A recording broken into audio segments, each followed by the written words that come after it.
Students at several schools in our region have been seeing more law enforcement than usual around campus. The Pebble Creek Apartments is right off of that roadway. We saw a lot of fire and police activity head this direction.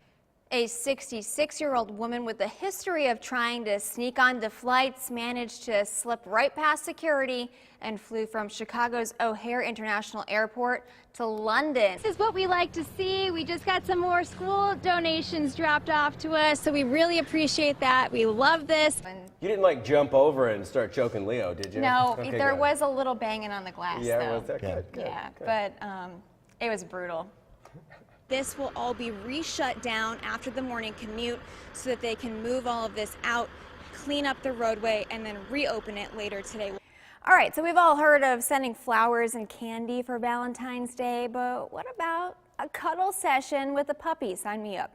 Following last summer's violent rallies in Charlottesville, organizers made it clear this event is to commemorate the lives of Lee and Jackson only. There they are. They checked in. WDBJ 7 Morning Pep Rally. All right, it's time for Catterday Saturday. We've got Sylvie Peterson from the Roanoke Valley SPCA here with us this morning, and we have Grady. Grady is like the size of a small dog. Yes. Across the country, a show of solidarity as women marched in support of female empowerment, equality, and the Me Too movement. Danville police need help finding a third man they believe is connected to the deadly shooting of Antoine Tucker Jr. last month. We grabbed a couple backpacks earlier, and these are the kinds of things that you are looking for. Development leaders in Bristol are hoping to start a study that could drive a new way of transportation into the area. This is what I-81 in Botetourt County looked like this morning. A national carrier's tractor trailer driven by 31-year-old Alexander Stevens from Arizona ran off the highway and into 4 other parked trucks. The 4 tractor trailers were parked on the shoulder were issued summonses for parking on the shoulder and sleeping. Truck drivers say they actually have to stop by federal law and take a 30-minute break after 8 hours on the road. They can drive for 11 hours total in their day. We really need more truck stops out here and more rest areas.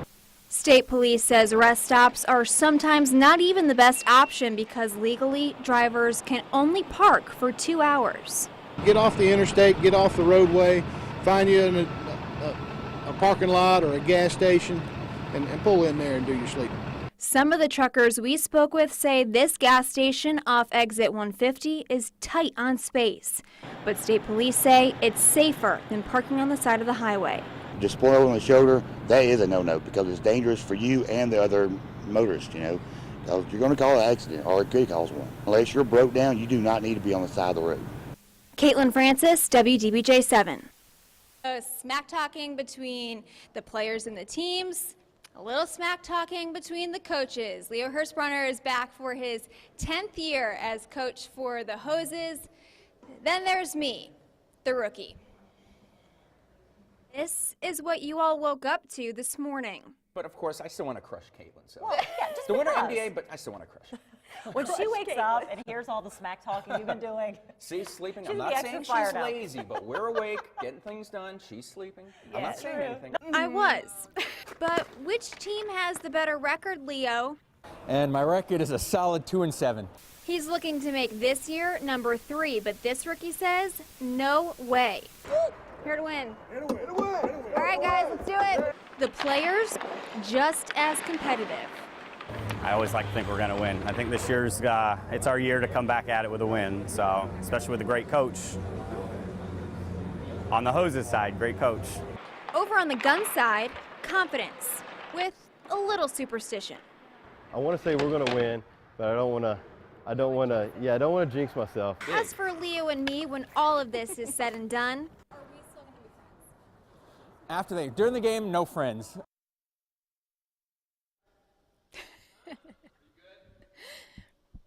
no friends, it's on Leo, but I'll Joking aside, it's all for a good cause. All the money raised is benefiting the MDA, and it's going to stay local. In the past 15 years, they've raised more than $250,000. So it's a good rivalry, but it's also doing some really good work for a local charity. And Jean, it's going to be a packed house.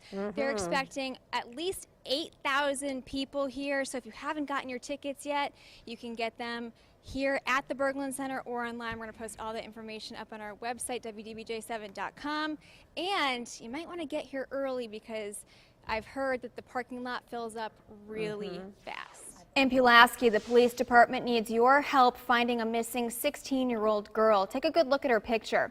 This is Opal Straley. She's about 4'11" with teal-colored hair, gauged earrings, and 2 upper lip piercings. She was last seen at the Dollar General on Commerce Street about 3 o'clock yesterday morning. Officials say she was seen wearing a purple Columbia winter jacket, dark-colored knit hat, and dark pants. You're asked to call Pulaski Police if you've seen her. All right, time now for a quick check on our forecast with meteorologist Christian Johansson. Christian, we're seeing some rain showers this morning, some fog, not off to a very pretty start, but it looks like we've got some changes coming this week. Steve Wynn has stepped down from his position at the Republican National Committee. The multi-billionaire casino and resorts owner is facing numerous allegations of sexual assault. As CBS News correspondent Laura Podesta explains, Wynn says this is a smear campaign directed against him. And in Kentucky, the families of the 2 students killed by a fellow Marshall High School student spoke out. The aunt of 15-year-old Bailey Holt read a statement on behalf of the family where she spoke about the family's determination to remain strong. She described her niece as an old soul who loved rock and roll. Jackie Reed read a statement on behalf of the other victim, Preston Cope's family. Funerals for both Holt and Cope are being held today.